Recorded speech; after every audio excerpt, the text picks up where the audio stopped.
Olá, aqui é o Dr. Juliano, advogado criminalista, atuante também na área civil. Eu gostaria de comentar essa triste situação que está acontecendo envolvendo o técnico Cuca, que foi recém-contratado e agora recém-demitido do Corinthians. Ele pediu demissão, pediu para sair, por conta de uma situação que já o persegue há 30 anos, mais de 30 anos, né?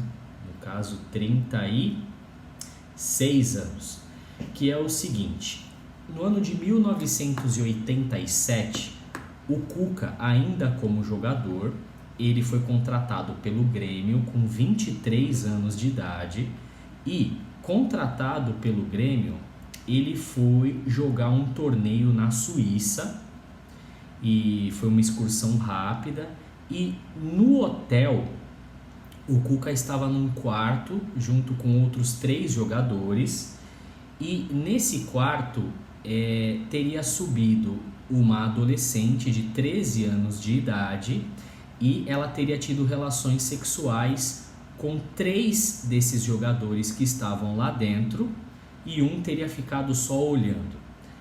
Após a relação sexual, essa adolescente procurou algumas pessoas dizendo que havia sido estuprada, e os 4 foram denunciados, foram acusados de estupro, foram julgados e foram condenados pelo estupro.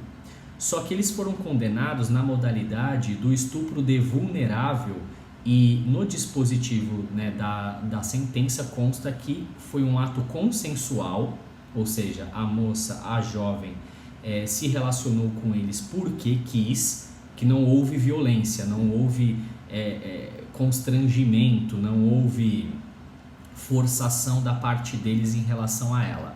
Ela se relacionou com eles porque quis. Acontece que, por causa da idade, mesmo ela querendo, é ilegal a prática do ato sexual. Então, por isso, a condenação. A justiça entendeu que os 3, o Cuca e outros 2, são os que teriam tido contato sexual com a jovem, e o 4º elemento, o tal do Fernando, ele teria sido o observador. Por isso ele recebeu uma pena de 3 meses, os outros 3, o Cuca e os outros 2, receberam uma pena de 15 meses. Eles foram presos preventivamente na época. O clube no qual eles jogavam, que era o Grêmio, pagou a fiança, trouxe-os de volta para o Brasil. O processo correu, e aí que vem um ponto: eles não se defenderam. O Cuca, em especial, não se defendeu, né? Os outros 2 jogadores que foram condenados às penas de 15 meses, eles se defenderam, constituíram advogado e tal, e se defenderam, etc. Mas o Cuca não. Disse ele que na época ele não tinha recursos para poder pagar um advogado na Suíça que pudesse custear essa defesa, então ele simplesmente deixou a coisa correr e acabou saindo com essa condenação. Nenhum deles cumpriu a pena que foi imposta, pelo fato de eles terem voltado ao Brasil, não se apresentaram à Suíça para o cumprimento da pena de 15 meses, e hoje o assunto já se encontra prescrito, a punibilidade deles já se encontra extinta pela prescrição desde 2004, ou seja, faz 19 anos, quase 20 anos que eles se encontram com a punibilidade extinta pela prescrição. Daí aconteceu essa situação de ele ter sido contratado pelo Corinthians para ser o novo treinador, e o Corinthians tem um certo engajamento em causas sociais, dentre as quais as causas de proteção às mulheres, né? Tem uma causa lá chamada Respeita as Minas, né? E houve protestos por parte dos participantes desse movimento da torcida do Corinthians. Não é a torcida como um todo, é um setor específico da torcida organizada, né? E houve protestos, a mídia acabou endossando esses protestos e fazendo coro a esses processos, de modo que a pressão acabou ficando insustentável para ele, uma pressão social muito forte, né? Acabou ficando insustentável para ele. Ele começou a receber ataques nas redes sociais, a esposa dele, as filhas dele, né? Veja, já se passou 36 anos desde essa situação. O Cuca hoje ele já é casado há muitos anos com a mesma mulher, ele tem filhas, não sei se tem netas, entende? A mãe dele também, se eu não me engano, ainda é viva, e a situação dele é outra em relação àquela da época de 1987. Então essas mulheres da família dele têm recebido ataques e pressões pelas redes sociais, de modo que a família pediu para que ele saísse do cargo, deixasse para lá, fosse embora e voltasse para casa. Ele decidiu fazer duas coisas. Primeiro, pedir demissão do cargo de treinador do Corinthians, porque é meio difícil trabalhar dessa forma, né? Você não consegue ter tranquilidade para trabalhar. Segundo, ele decidiu contratar uma banca de advogados. Ele decidiu fazer agora aquilo que ele não fez naquela época, que é contratar uma banca de advogados na Suíça que possa levantar os autos do processo, que até hoje estão resguardados por segredo de justiça, por haver interesse de menor envolvido, e fazer o possível para limpar o nome dele, né? E ele disse também que através dessa banca de advogados ele vai acionar judicialmente pessoas que falaram certas coisas a respeito dele nos meios de comunicação e tal. Enfim, vamos lá, né? Vamos ver aí os próximos, as próximas cenas, né? As cenas dos próximos capítulos, os desdobramentos que esse caso vai tomar. Bom, veja, a minha opinião sobre esse caso é o seguinte: é muito triste o que está acontecendo com o Cuca hoje, pelo seguinte motivo. Vamos supor a pior das hipóteses. Vamos supor que ele tenha realmente feito o ato e a condenação seja justa e ele é super culpado, ele fez tudo e tal, o que diz ali é tudo verdade. Vamos supor essa hipótese, né? Ainda assim, a punibilidade dele já se encontra extinta desde 2004, ou seja, já há 19 anos, quase 20 anos. De modo que não é justo, não é correto e não é lícito submeter essa pessoa, no caso o Cuca, ainda a responder por essa situação dessa forma como está acontecendo após a extinção da punibilidade, né? Então eu vejo o Cuca, ele é um cidadão brasileiro. Os cidadãos brasileiros, eles têm direitos previstos na Constituição do Brasil. E na Constituição do Brasil existe o princípio básico e o direito fundamental à não discriminação.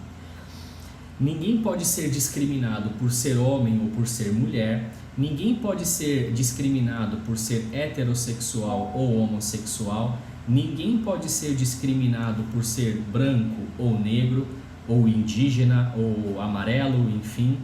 Ninguém pode ser discriminado por ser nordestino ou sulista ou nortista,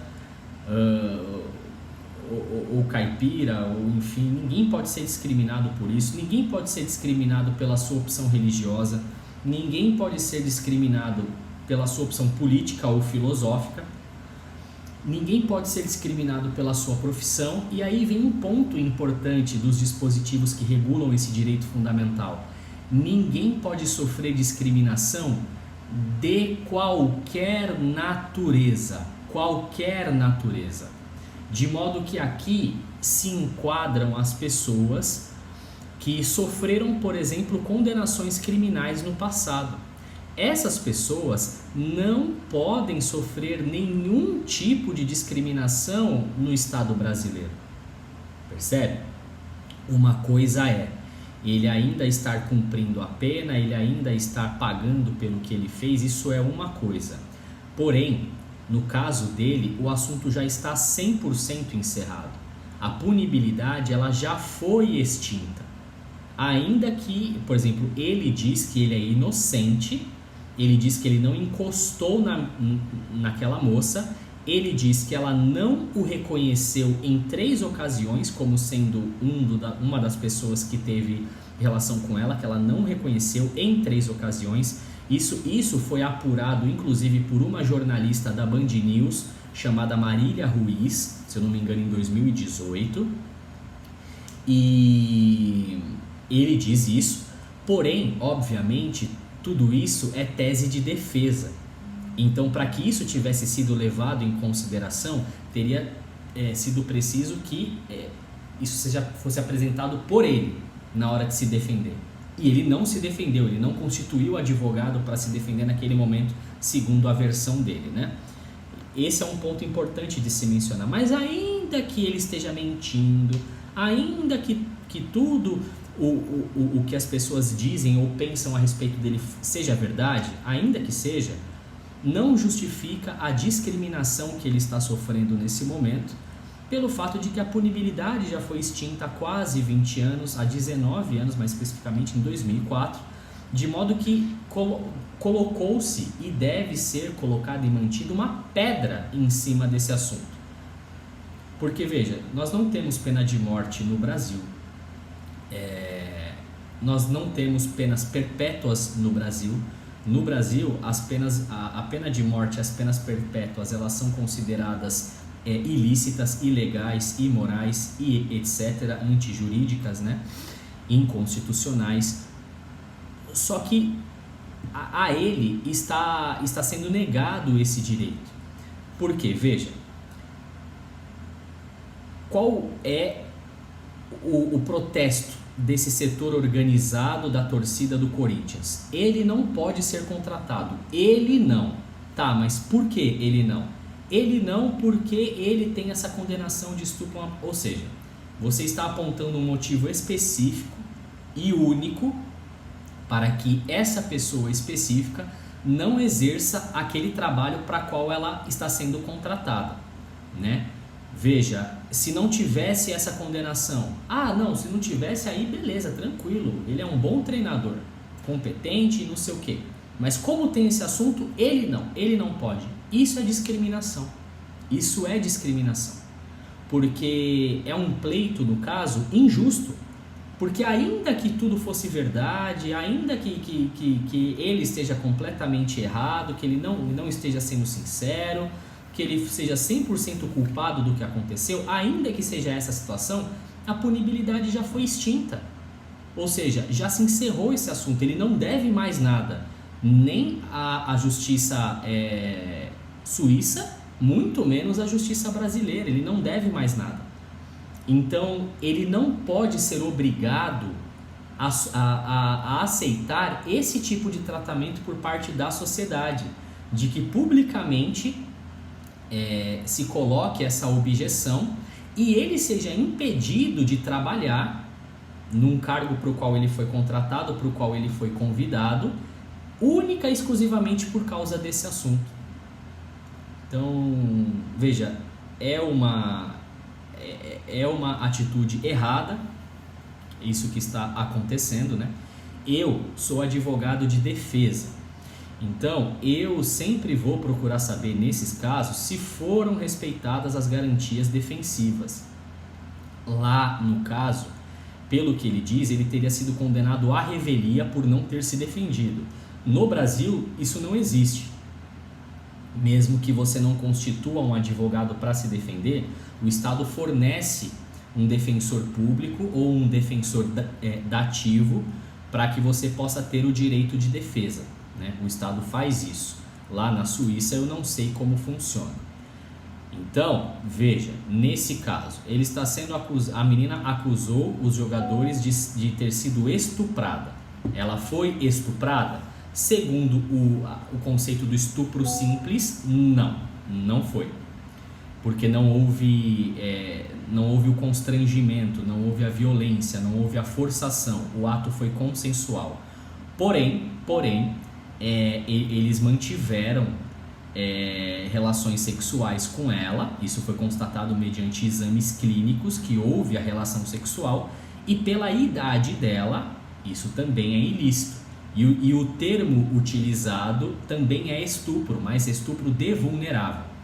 A gente não pode misturar os dois conceitos, estupro de vulnerável com estupro simples. O estupro simples precisa do constrangimento, da violência. O estupro de vulnerável basta a consumação do ato, seja ele forçado, seja ele consensual. Mas nesse caso específico, o dispositivo da sentença, que é a única coisa que se tem acesso hoje, porque o assunto está sob segredo de justiça, coloca que o ato não foi violento, que o ato foi consensual. Então, isso precisa ser levado em consideração.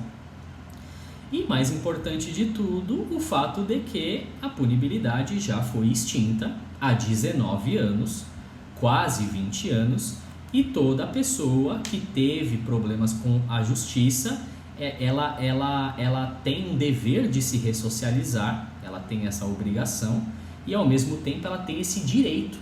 Ela tem o direito de ser ressocializada, ser reinserida na sociedade civil, né? E não ser mais tratada com nenhum tipo de reserva, com nenhum tipo de discriminação dessa forma tão frontal por conta desse assunto. E esse direito em relação ao Cuca está sendo violado, está sendo negado.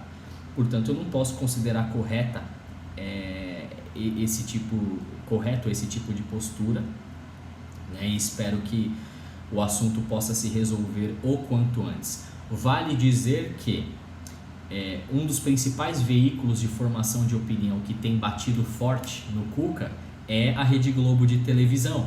Só que a Rede Globo de televisão, sabendo de tudo isso, contratou o Cuca em 2018, quando houve aquela entrevista da Marília Ruiz com ele, a Rede Globo contratou o Cuca para ser comentarista da Copa do Mundo de 2018. E ela já tinha conhecimento de todo esse caso.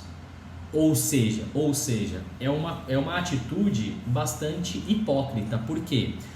Porque mesmo que eu saiba da situação, eu posso ficar perto dessa pessoa desde que o público não conheça. Agora, uma vez que o público conhece, aí eu tenho que engrossar o couro de quem quer linchar o Cuca. Isso não pode ser dessa forma. Essa é uma postura errada. Isso não é certo, não é correto. Outra coisa, o Cuca se manifestou publicamente, mais uma vez, quando ele foi contratado na coletiva de imprensa de apresentação dele no Corinthians.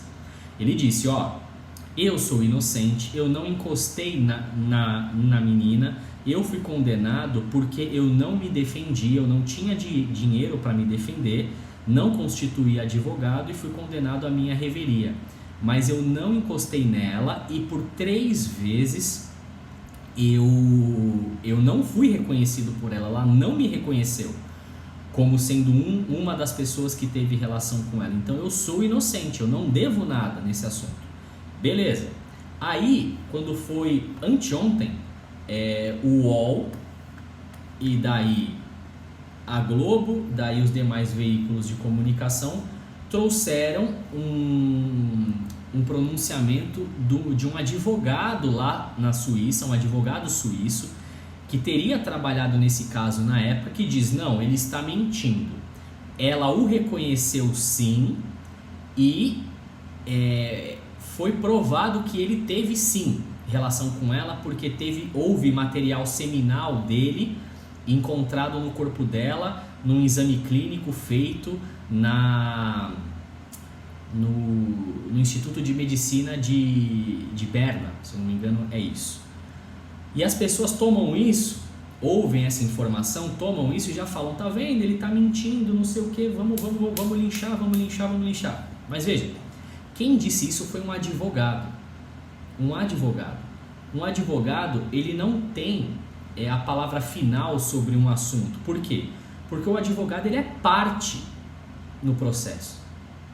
Então, o que o advogado apresenta é uma versão, não é a verdade, é uma versão. Um advogado de um lado apresenta uma versão, o advogado do outro apresenta outra versão, né? E é assim que funciona.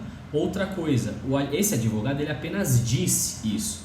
Não, ele foi reconhecido sim e foi comprovado clinicamente sim que ele teve sim relação com ela. Ele disse isso, mas ele não mostrou nenhuma documentação a respeito disso. Então tem só a palavra do advogado. Estou falando que ele está mentindo? Não estou falando que ele está mentindo. O que eu estou falando é que não se pode tomar isso como verdade antes de se ver as evidências. Porque ele não é um interlocutor imparcial nesse caso, não. Ele é parte no processo, ele representa uma das partes, um dos lados. Então ele não tem uma visão imparcial sobre esse assunto.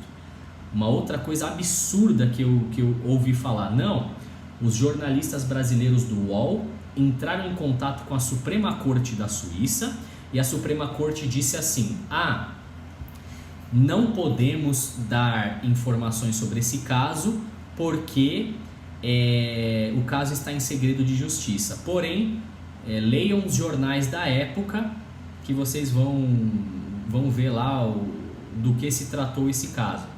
Os jornalistas brasileiros pegando isso trouxeram a informação para o Brasil falando o seguinte, o que está nos jornais é a versão oficial da Suprema Corte Suíça. Não, claro que não, que absurdo. É claro que não. A versão oficial da Suprema Corte da Suíça é aquela que está nos autos do processo. E os autos do processo estão sob segredo de justiça. Portanto, nós não conhecemos a versão oficial. Não é o que os jornalistas escrevem que é a versão oficial do Poder Judiciário. Nem no Brasil, nem em nenhum lugar do mundo civilizado, por assim dizer. Então, e por fim, um último ponto absolutamente tosco, para não dizer ridículo, é que as pessoas falam assim, não, mas tá certo o que está acontecendo com o Cuca porque os tempos mudaram. Na época ele não passou por essa pressão, mas agora como os tempos mudaram ele tem que passar. Pois é, mas se houve uma mudança na cultura da sociedade, ele não é culpado da mudança dessa cultura na sociedade. E ela não pode retroagir para culpá-lo por fatos passados de 36 anos atrás como se eles tivessem acontecido agora. Percebe? É óbvio. Por exemplo, quando vem uma lei nova, uma mudança no ordenamento jurídico brasileiro que criminaliza ou penaliza ou aumenta a gravidade de algo que não era assim no passado, ela não vale para os fatos passados, ela só vale dali para frente. Então, se você quer julgar uma pessoa com base no contexto social, na mentalidade social que você mesmo está dizendo que é nova, que mudou, agora é diferente, você não pode usar essa mentalidade para julgar hoje fatos que aconteceram antes dessa mentalidade existir. Isso é óbvio, isso é evidente, isso é básico. É muito injusto, é ilícito, é injusto, não é certo, é imoral também o que está acontecendo com ele e enfim. Seja lá qual for o desfecho do assunto, para mim não vai mudar o meu posicionamento. Por quê? Porque, novamente, vamos pegar a pior das hipóteses. Ainda que ele seja 100% culpado de tudo e não sei o que, e tudo que acusam ele seja verdade. Ainda que seja esse o caso, a punibilidade já foi extinta há 19 anos, quase 20 anos, portanto, assunto encerrado. Ele não pode ser infligida, não é correto que se inflijam a ele no caso, penas adicionais àquelas que foram previstas no processo. Penas adicionais espúrias, vindas da pressão social. Isso não está correto. Essa é a minha opinião sobre o caso. Dr. Juliano de Henrique Melo, advogado criminalista, atuante também na área civil. Muito obrigado pela sua atenção. Eu volto com mais vídeos. Um grande abraço.